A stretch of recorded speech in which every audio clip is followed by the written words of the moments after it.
ถ้าว่าไปสมัคร XRT แล้วบ่ได้รับข้อความทาง Gmail เนาะ Gmail เพิ่นบ่ส่งรหัสทางข้อความมาให้กด activate เนาะเบิ่งคลิปนี้นํกันเนาะกดเข้าไปที่ลิงก์ตอนเฮาสมัครก็ได้เนาะกดเข้าไปบ่อนเก่าบ่อนที่เฮาสมัครนั่นเลยกดเข้ามาแล้วถ้าว่าเด้งมานะการสมัครแบบนี้บ่สมัครใหม่เด้อเพราะว่าเฮาสมัครแล้วเนาะกดไม้คูณออกเลยเนาะกดไม้คูณออกหลังจากนั้นกดล็อกอินเข้าไปเนาะกดล็อกอินเข้าไปแล้วให้เฮามากรอก Gmail กับรหัสผ่านเฮาใส่เนาะในช่องที่1เนาะให้เฮาใส่ Gmail เนาะ Gmail ตัวที่เฮาสมัครกันเด้อเนาะ Gmail ตัวที่เฮาสมัครแล้วบ่ได้รับข้อความนั้นเนาะ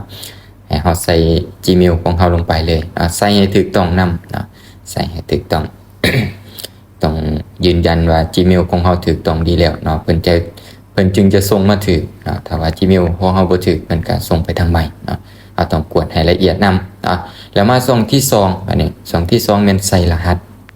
เนาะใส่รหัสในตอนที่เฮาสมัครนั่นเลยเนาะถ้าว่าไปจื้อก็แคปหน้าจอไว้นำเนาะ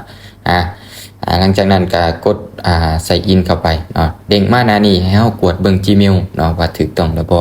ถ้าว่าบ่ทันถูกหรือว่าบ่ทันมีให้เพิ่มใส่เนาะถ้าว่ามีแล้วก็กด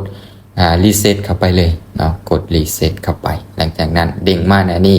ให้เฮาไปกดอยู่ใน Gmail ของเฮาได้เลยเนาะกดออกได้เลยเนาะคอนเฟิร์มเพิ่นบอกว่าคอนเฟิร์มการยืนยันแล้วกดเข้า Gmail เนาะกดเข้า Gmail มาถ้าว่าไผบ่เห็นขึ้นอยู่ในหน้านี้เนาะบ่เห็นรหัสทาง Gmail ส่งมาให้มาที่3ขีดทางซ้ายมือเนาะแล้วมาหาอยู่ในทางขยะทางลุมเลยเลื่อนมาลุมสุดจะเห็นทางขยะกดเข้าไปเนาะถ้าว่าบ่เห็นกลับคืนอีกเนาะบ่เห็นกลับมาที่จดหมายขยะบ่เห็นอีกกดมาที่สำคัญเนาะถ้าว่าเห็นอยู่ในสำคัญแม่นกดเข้าไป activate ได้เลยเนาะถ้าว่าบ่เห็นทั้ง3บอนแล้วกดมาหน้ารักเนาะเพิ่นจะส่งมาบอนเก่าเนาะเพิ่นจะส่งมานี่เฮาก็กดเข้าไปแล้วก็ activate now ได้เลยเฮาก็กดผ่าน Safari หรือว่า Google Chrome ก็ได้เนาะเท่านี้ก็ถือว่าสำเร็จขั้นตอนที่1เนาะขั้นตอนที่1แม่นสำเร็จบัดนี้ไปเบิ่งวิธีที่2เนาะวิธีที่2แม่นมาที่หน้าล็อกอินคือเก่าเนาะกดที่หน้าล็อกอินคือเก่าแล้วก็เลื่อนไปลุมสุดเลยเนาะเลื่อนไปลุมสุดเลยเนาะ เลื่อนมาฮอดหน้านี้เราจะเห็นคำว่าตัวนี้เด้อเนาะเราจะเห็นคำว่า help เนาะทางลุมสุดนี่เลยหรือว่าไผจะเปลี่ยนภาษาก่อนก็ได้เนาะเพื่อความเข้าใจง่ายเนาะเปลี่ยนภาษาเป็นภาษาไทยก็ได้เนาะแล้วกดเข้าบอนช่วยเหลือหลังจากนั้นกดเข้าบอนบ่ได้รับอีเมลเนาะกดเข้าบอนบ่ได้รับอีเมลในช่องตัวนี้แม่นกดรายละเอียดอ่านข้อมูลรายละเอียดแล้วก็ในช่องตัวนี้แม่นให้ใส่ Gmail ของเฮาตัวนี้แม่นวิธีที่2เด้อเนาะตัวนี้แม่นวิธีที่2เนาะให้ใส่ Gmail ของเฮาลงไปเนาะใส่ Gmail ตัวที่เฮาบ่ได้รับนั่นเนาะ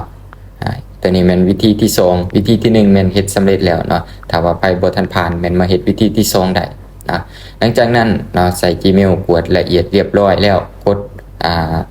ดำเนินการต่อได้เลยเนาะกดดำเนินการต่อได้เลยแล้วเพิ่นจะส่งมาบอกว่าได้ส่งข้อความแบบฟอร์มเรียบร้อยแล้วเนาะแบบฟอร์มของคุณจะอยู่ในระหว่างการตรวจสอบใช้เวลา1-6 ชั่วโมงเนาะหลังจากนั้นให้เฮารอท่าข้อความทาง Gmail เนาะถ้าเพิ่นส่งเข้ามาแล้วก็กดเข้าไป activate ทาง Gmail ได้เนาะ